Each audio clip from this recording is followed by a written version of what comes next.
So hello, this afternoon, early afternoon I guess. This is Tony Riggs with GoEngineer. I am an application engineer here at GoEngineer. A little bit too many engineers there. We're going to record this webinar so we can put it up on the website so people can watch it later on. But we're going to be covering 3D printing and a few various mold applications that I came up with.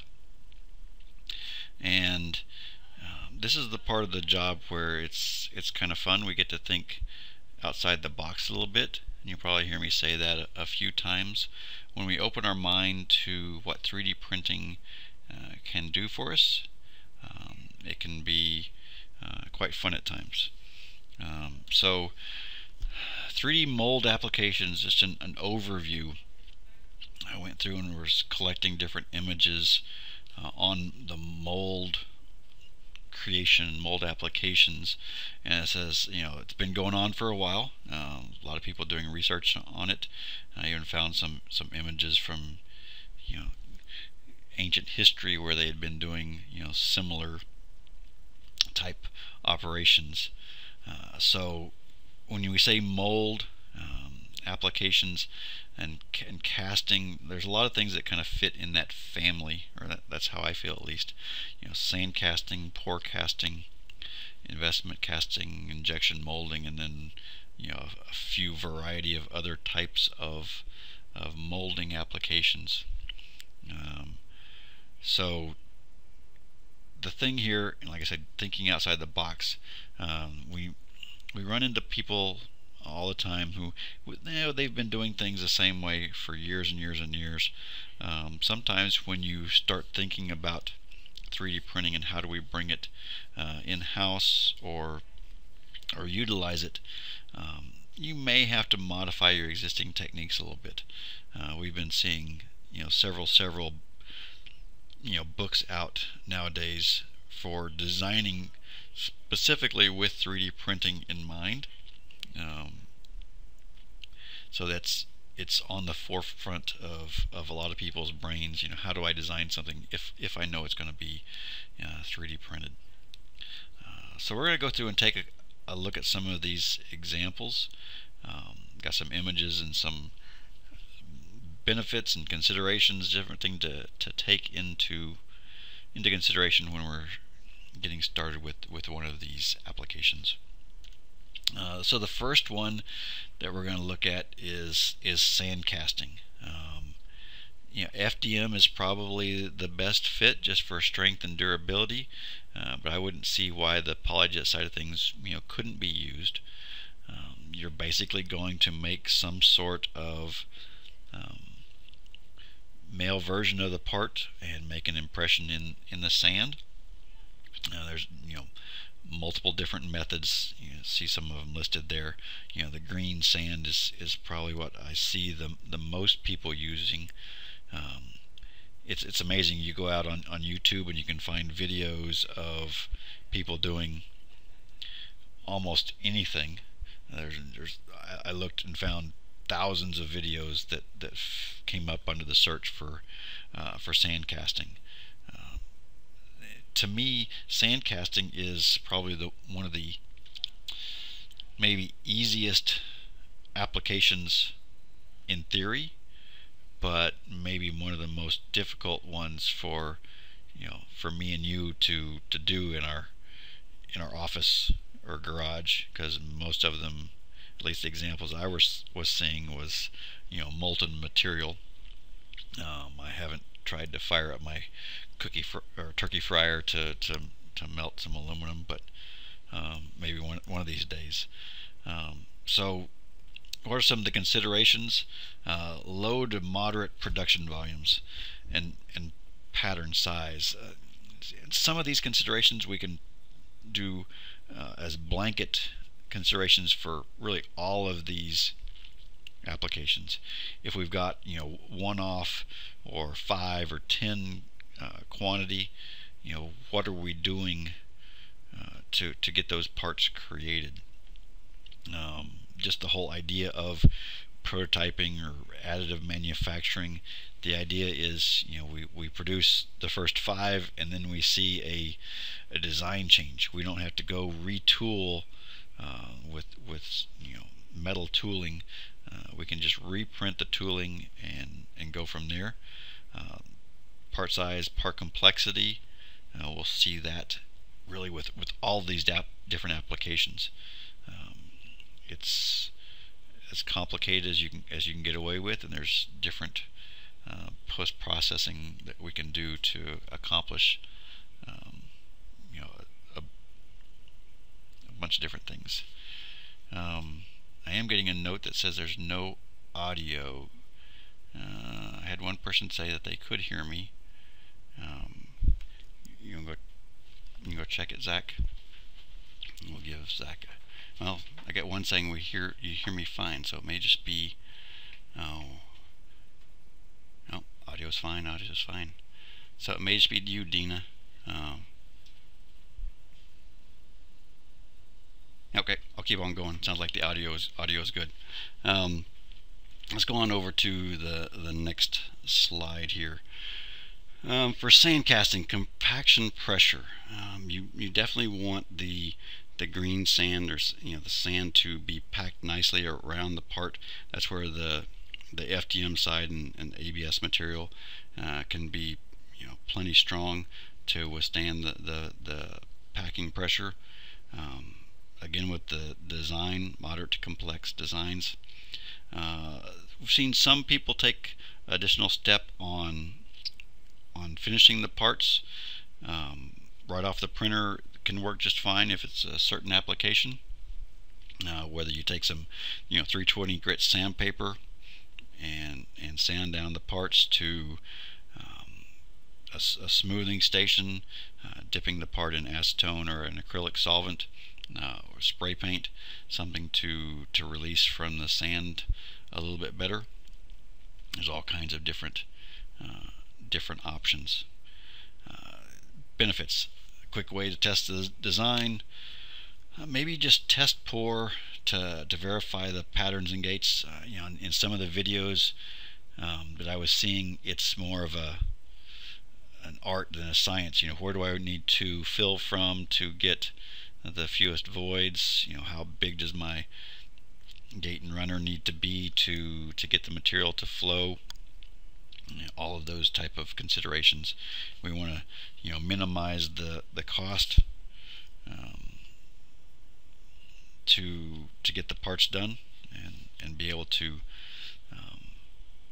change at a moment's notice. We may produce a few, and the boss likes it, and then the customer is like, yeah, that's awesome, but can you just tweak it a little bit? I've seen that happen a number of times. Lead time, whether we're printing in-house versus sending this off to someone, how long does it take to get a PO, shipping, purchasing, that type of thing. Quick turnaround is nice if you've got a machine sitting next to you and you can get the parts done in-house. So on the next page, we've got a picture here of a couple different parts, whether it's a door handle. I've seen a lot of drawer pulls, different style parts that the sand casting can work on. So on the left side here, we've got the printed part to test it for functionality, and then down below we've got a portion of the sand cast mold that we would put in right off of the sand casting application and procedure, and then after that's tumbled, blasted, sanded, we've got a nice finished put together part over on the right side. With a lot of these applications, Stratasys has actually done some different case studies, technical briefs, technical applications, going through some of the processes. For some of those, if it might be interesting for you guys to see those, some of them are out on the Stratasys website. but I'll have my contact information at the end if there's some more of this information that you'd like for me to make available, videos and things like that. Probably some that are a little bit too large to email, but we can definitely set up some way to transfer those files to you. Next type of thing, pour casting. For this one, we've seen both FDM and PolyJet applications work just fine. Whether it's from a urethane, polyurethane, molten metals, casting resin, to something as fun as chocolate. I've got some examples of those here in a second. So again, low to moderate production volumes, simple to complicated designs. So we'll just kind of jump into some of the examples here. We are working on a blog posting for Easter coming up, so I was tasked with coming up with some examples here. This is a chocolate Easter egg. So we played with this at the house and were able to pour cast some chocolate eggs. We had ideas of suspending a large strawberry in the middle, marshmallows, all kinds of interesting ideas that people would bring to me, but we're basically pouring the melted chocolate down the hole. That's the whole idea of the application. And maybe we have a bunny rabbit mold. You got the little indents to put the two halves of the mold together. This was done on the PolyJet side, and we'll see this on a couple other applications. Having the clear visibility down into the part is kind of nice. You know where there might be air bubbles or voids, and you can vibrate or tap it down, and get your nice mold out just fine. Come back over here. Now this is an example that may be a little bit different. It's kind of a combination of a couple of ideas. So I found some casting resin. I'll show an image of that here in a little bit. But I have this Coke bottle, and what's printed here in the middle is actually the interior volume of the Coke bottle. So this guy fits inside of the two mold halves, and I've got these black rings to clip and hold things together, and a couple, go back to the next slide, a couple of pour holes, also vent holes till it's completely full. The idea is to pour in a casting resin around this bottle. Once that solidifies, take the two mold halves apart, and I'm going to end up with the casting resin coating this printed interior of the bottle. The thing is, in the software for the Fortis printers, there's an option to invert material. So where it thought model material was, it's going to print support, and vice versa. So this middle piece is actually printed out of support material. Now for most of the materials on the FDM side of things, that's water soluble. So after the casting resin cures, we're going to throw that into the tank, and with heated water and a little bit of the concentrate to dissolve the support material, we should end up with a nice Coke bottle. We could have gone down to the store and bought one just fine, but hopefully it'll give people some ideas on what applications, there's that thinking outside the box again. Okay, so this is kind of a mix between pour casting and a soluble core. So the soluble core idea is where you would take and print a part out of the support material instead of model, wrap it with, say, carbon fiber or fiberglass, let that cure, throw that in the tank, and then end up with, in this case, a Coke bottle or custom air conditioning ducting. All kinds of different applications there. So let's go on down. So here's a picture of the casting resin that we're gonna try. It's a two-part. Pour it in the mold, let it solidify. It says in just 7 minutes. So that's kind of maybe an interesting idea for everyone to think about. Let's go on down to the next application, in investment casting, also known as lost wax casting. Mainly an FDM application. We've seen cases where people have used some of the polyjet material, maybe I think it was the full Cure 720, something that'll melt away. So test for form and fit, just like the handle in the sand casting. Try the part before you actually investment cast it. Use the prototype to then create the pattern. Complex, durable. Now, the acceptable ash content, I've got white papers talking about that. Typically, when people are doing this, it is with a waxy material, so it melts out at a lower temperature than the ABS will. So, finding a foundry that will turn up the heat just a little bit. We've seen some people not want to try that, but I've seen several applications where they're very successful at doing that. To get the ash content down even further, maybe some extra venting or cleaning out the mold before you actually pour in the molten material. Smoothing, sanding, vapor fuming, all those different applications can help with getting the blank nicer before we get started. But again, that's a fairly easy thing to do. So here's some examples of the investment casting. Again, on the left side we've got the printed part coated in ceramic with the ABS burned out, and then two finished pieces of cast metal generated off of those guys. There's a few companies out there that do this. This is RLM Industries. I believe they're up in the Minnesota area. I've seen all kinds of videos from them on this application. So let's move on. Injection molding. Tyler Reid did a pretty comprehensive webinar about a month ago, I think, on injection molding. Went into a bunch more detail. So that should be out there posted for a little bit deeper information. It's mainly a polyjet application, maybe because of the smoothness.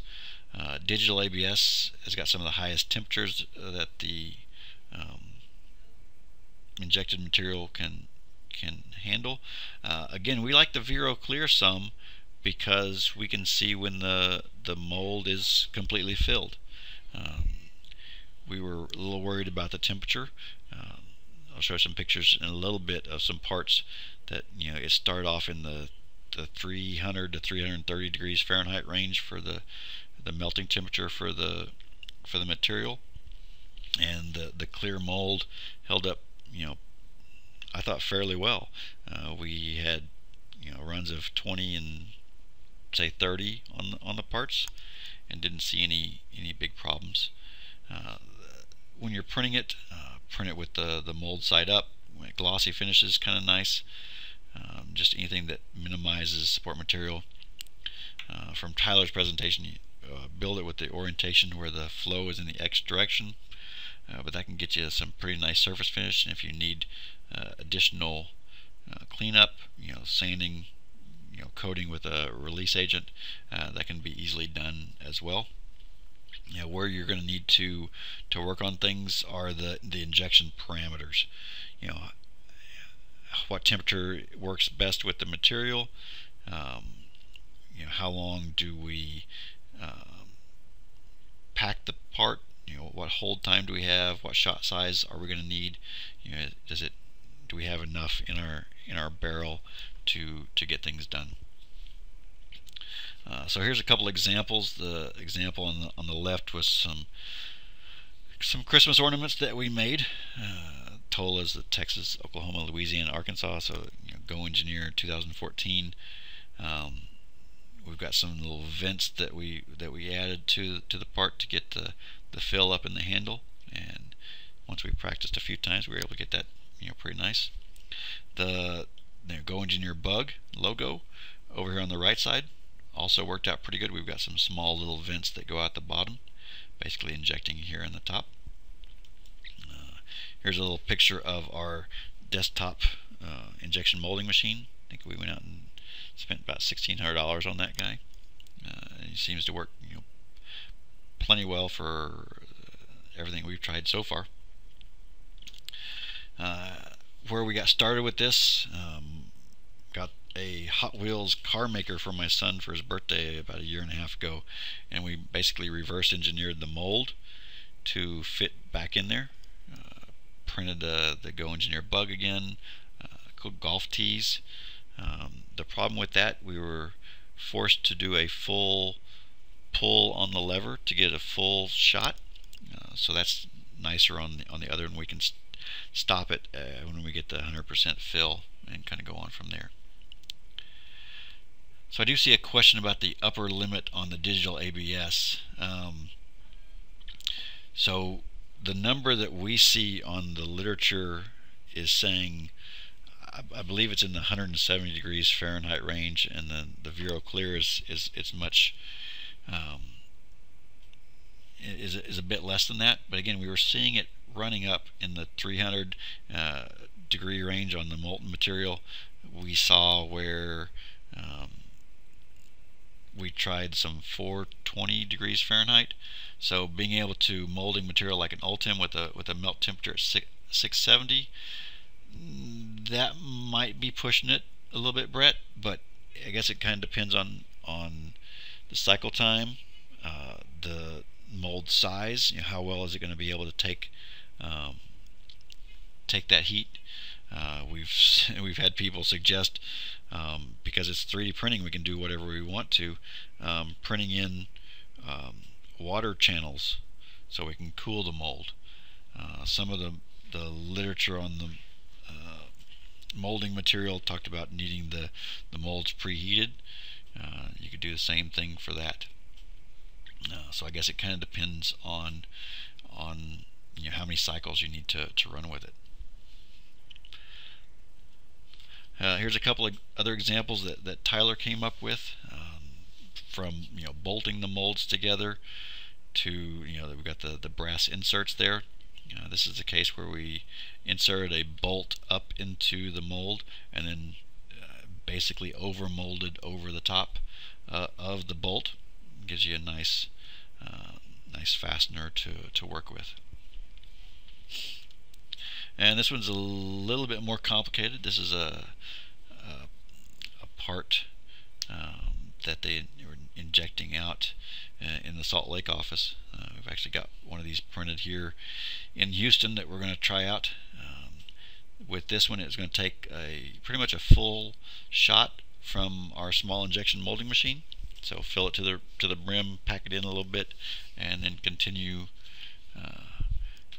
pulling until you see that it's completely filled. But some pretty interesting detail on the part right out of the mold. And again, the Vero Clear was real nice, so you could see where the part was filled up to. Blow molding. Again, this is mainly a polyjet application. I've seen a number of different videos showing this being used in industry here and there. Again, short production runs to just modular tooling, being able to swap these in and out fairly easy. Smooth surfaces, whether you're looking at extrusion blow molding or an injection blow molding. A little bit differences here and there, but it should work for either one. Again, the molding temperatures may need to tweak and play with the temperatures that you're working with to find the best fit for the mold. So here's an example that we've got around all the offices where this part was blow molded into to one of these two halves of the molds. So it gives you a little bit different end-use part than any of the others. Whether you want to use the dissolvable core, could be an option there as well. RTV or silicone molding. I've seen it work either for the FDM or the PolyJet side of things. Again, complex geometry, tight tolerances, durable material. Being able to get the part that you're making out of the mold is kind of nice. Something that might be nice is if you have to heat up the mold to get the silicone to cure. Is going to be good, especially on the FDM side of things. So this example is again a little bit of a hybrid. The outer part on each side plus this male plug were all FDM printed parts, and then there were also some little runners that caused these cavities here. So the idea here is with that part in there, we're going to fill up our box with the rubber material, come in and take out the ABS printed part of this, stick in the actual button assembly, and then through these three holes do basically an overmolding. So it's a multiple step process, but a really nice way of getting the end result that we need. Paper pulp molding is kind of I'm not going to say a niche market. There are a few out there. We've probably all seen some of the egg cartons, or seen a lot of the cell phone cases out of the factory that use this type idea. So it's again a two-part mold, and we'll show some pictures here in a second. There's some porous surfaces that can help with the moisture removal, and we're going to use the Insight software inside the FDM Fortis machines to get that done. And then ABS material, being nice and durable, can help with the mold life and help get the number of runs that we need. So here in the middle is the finished part, and we've got the two halves of the mold here on either side. If you can look at the image here, it's a little bit grainy, similar surfaces over on the right side.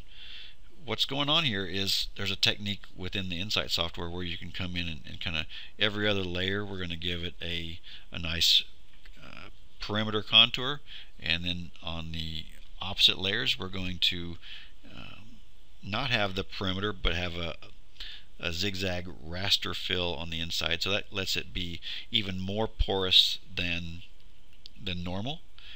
So that allows the liquid paper pulp to stick to the part and the moisture to be compressed out of the bottom side of the mold. On the bottom side of these, they're left very sparse openings so that the vacuum table can pull the material on through with a vacuum and get the moisture out. So there's a couple different techniques for doing paper pulp. Some people do it a little bit different, but maybe this will give you some ideas of what else you can do.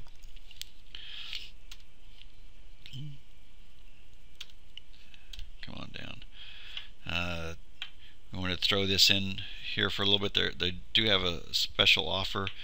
It's going to be lasting a couple more weeks now. Some 0% financing on the printers. For more information on that, contact your local sales rep. If you don't have one, contact me and I can get you in touch with them as well. And we can see what we can do to help get things started. There are a number of different machines from small to large and different materials, so it's all about the size that you need and the materials that are available. So Eric is asking if we're going to be publishing this information.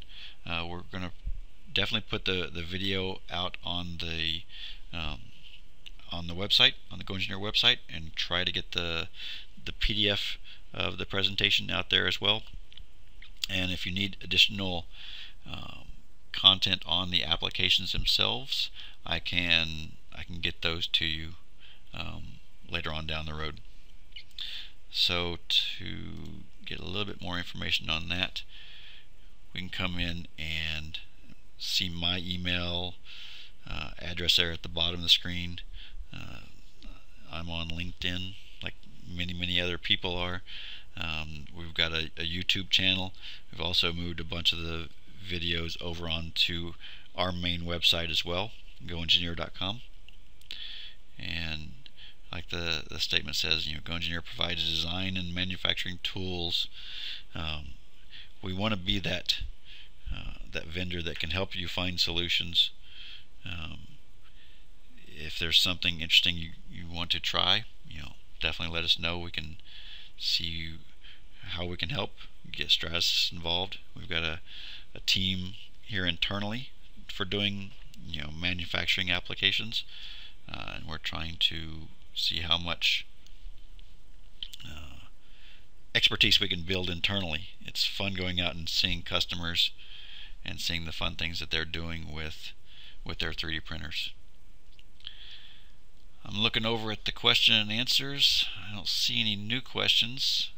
Does anybody have anything else you want to ask real quick? I was trying to see how long the 30-minute webinar would take. Would I get done in 12 minutes, or would it go on for an hour and a half? I'm pretty close to the 30 minutes, a little bit over, but we started a few minutes late. And I don't see any questions popping up yet.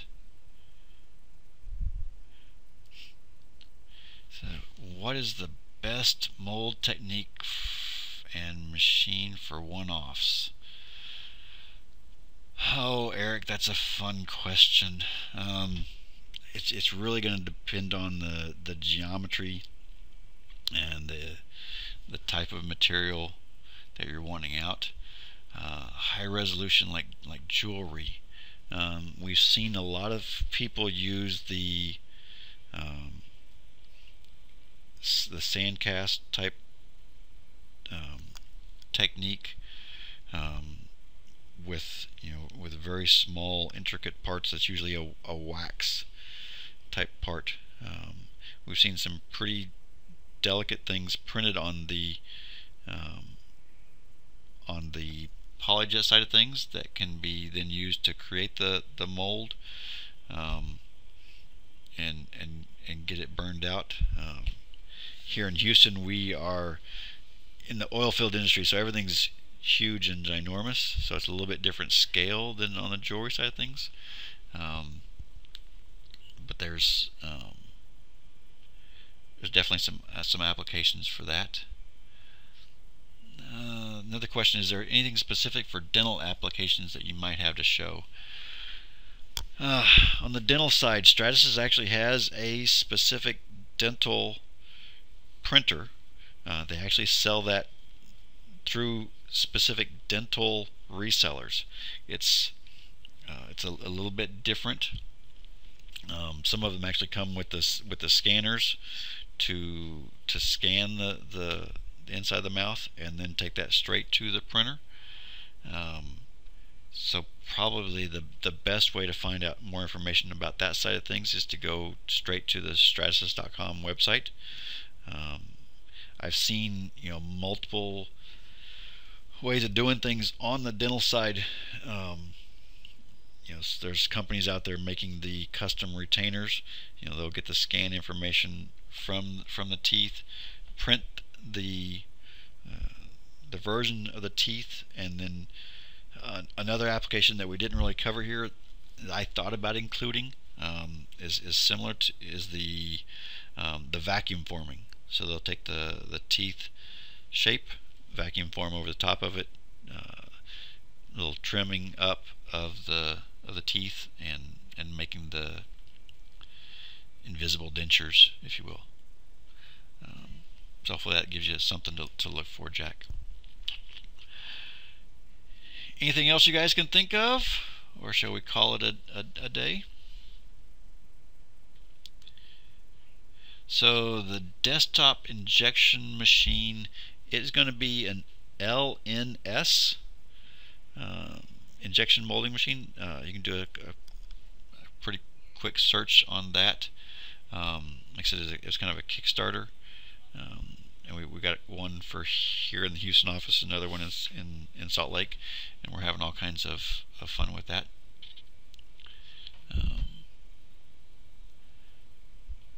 So that you can look up LNS injection molding.